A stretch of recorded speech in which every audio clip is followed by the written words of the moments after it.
I found out about my wife's betrayal a month before the wedding, but I couldn't stand it, so I decided to take revenge right at the wedding. Hello everyone. I don't even know if there's any point in sharing this, but maybe my story will help someone understand that even in the worst situations, there's always a way out. My name is Alex, I'm 29, from Chicago. A year ago, in January 2023, I proposed to Lily, a woman I'd been with for 5 years. It felt like the right time. We'd been through so much together, from tough times, like when I lost my job in a layoff, to moments when my best friend, Brian, was the only person I could fully trust. Ironically, life had taken its toll on me long before this betrayal. I grew up in a poor neighborhood where every day was a struggle for survival, and the future seemed more like a nightmare than a promise. My school years were rough, and I graduated college with a mountain of debt. My family was always in financial trouble, and the only person who stood by me was Brian, my friend since middle school.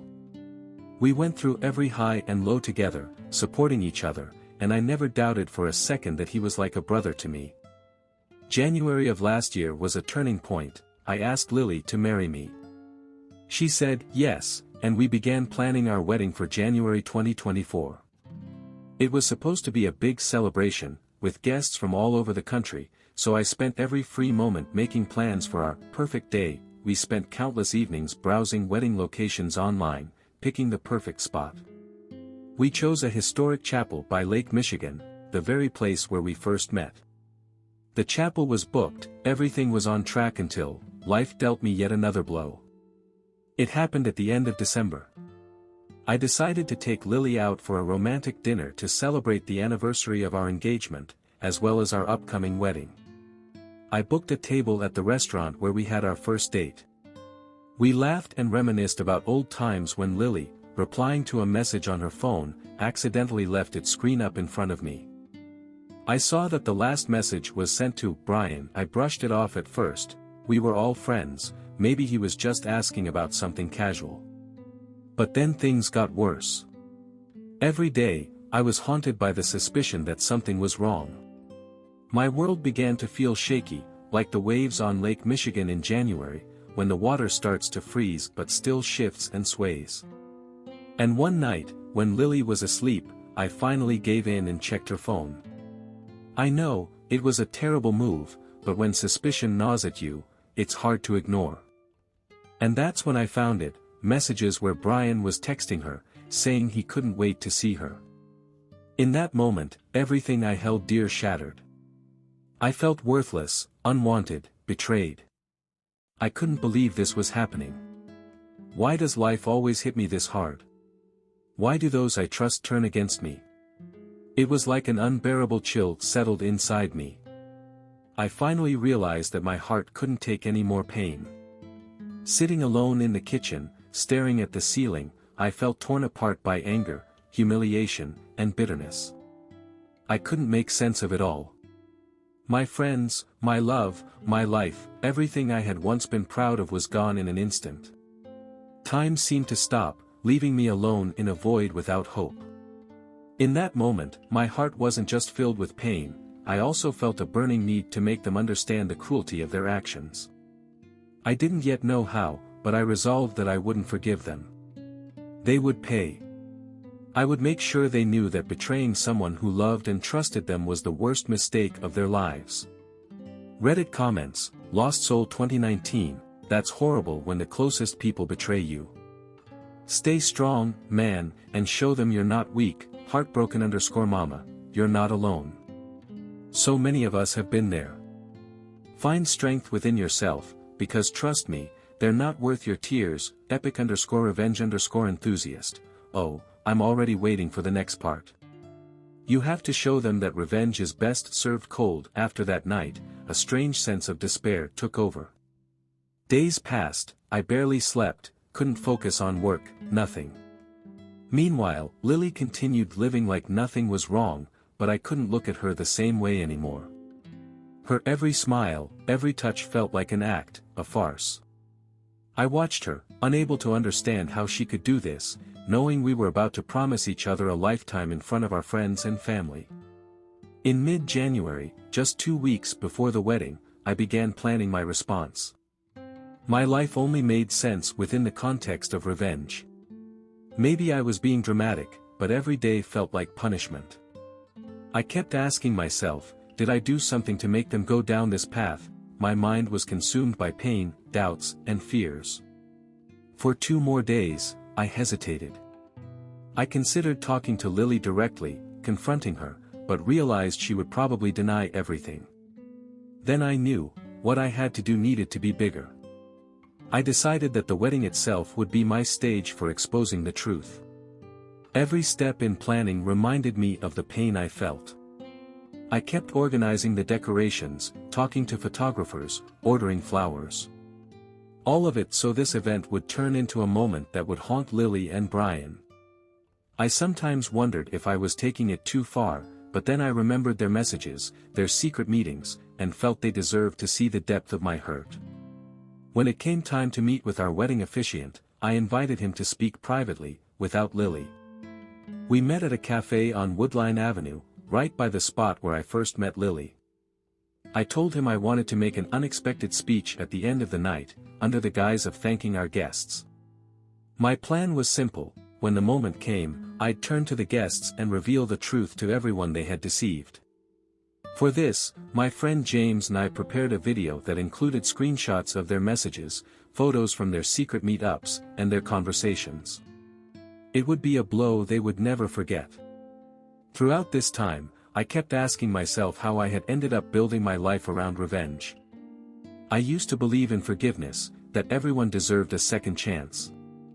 But now, even the thought of forgiveness filled me with bitterness. They took the most valuable thing from me, my belief in people and in love.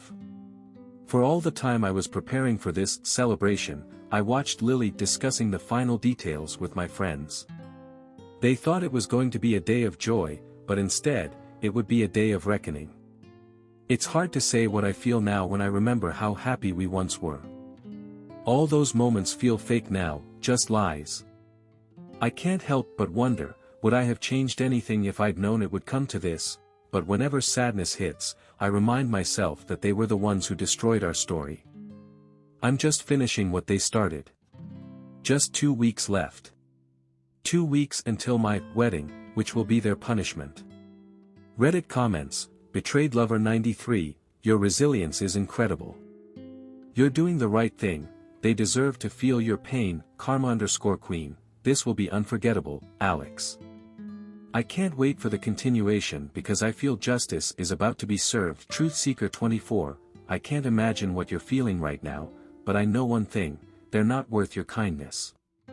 Do this for yourself. Hello everyone. It's hard to know if sharing this here makes sense, but maybe my story will help someone understand that even in the worst situations, there's a way to find some resolution. My name is Alex, I'm 29, from Chicago. A year ago, in January 2023, I proposed to Lily, the woman I'd been with for 5 years. It seemed like the perfect moment. We'd gone through so much together, from tough times, like losing my job, to moments when my best friend Brian was the only person I could fully trust. By an ironic twist, life had dealt me many hard blows long before this betrayal. I grew up in a poor neighborhood where every day felt like a struggle, with a future that seemed more ominous than hopeful. School years were brutal, and I graduated college burdened by massive debt. My family constantly faced financial challenges, and the one person who'd been there through it all was Brian, my friend since middle school. Together, we faced every high and low, and I had no doubt that he was like a brother to me. January last year felt like a turning point. I proposed to Lily, and she said, yes. We began planning our wedding for January 2024. It was to be a big celebration, with guests from all over the country, and I spent every free moment organizing our perfect day. We'd spend evenings scrolling through wedding venues online, finding just the right place. We settled on a historic chapel by Lake Michigan, the very spot where we first met. The chapel was booked, and everything seemed to be going according to plan until life hit me again. It happened at the end of December. I decided to take Lily out for a romantic dinner to celebrate the anniversary of our engagement and our upcoming wedding. I booked a table at the restaurant where we'd had our first date. We laughed, reminiscing about old times, when Lily, responding to a message on her phone, accidentally left the screen facing me. I saw that the last message was to Brian. I thought nothing of it. We were all friends, maybe he just needed to ask her something. But it got worse. Every day, I was haunted by suspicion, feeling as if I was missing something. My world started feeling unstable, like the waves on Lake Michigan in January when the water begins to freeze but continues to shift. And then, one night, while Lily was asleep, I gave in and checked her phone.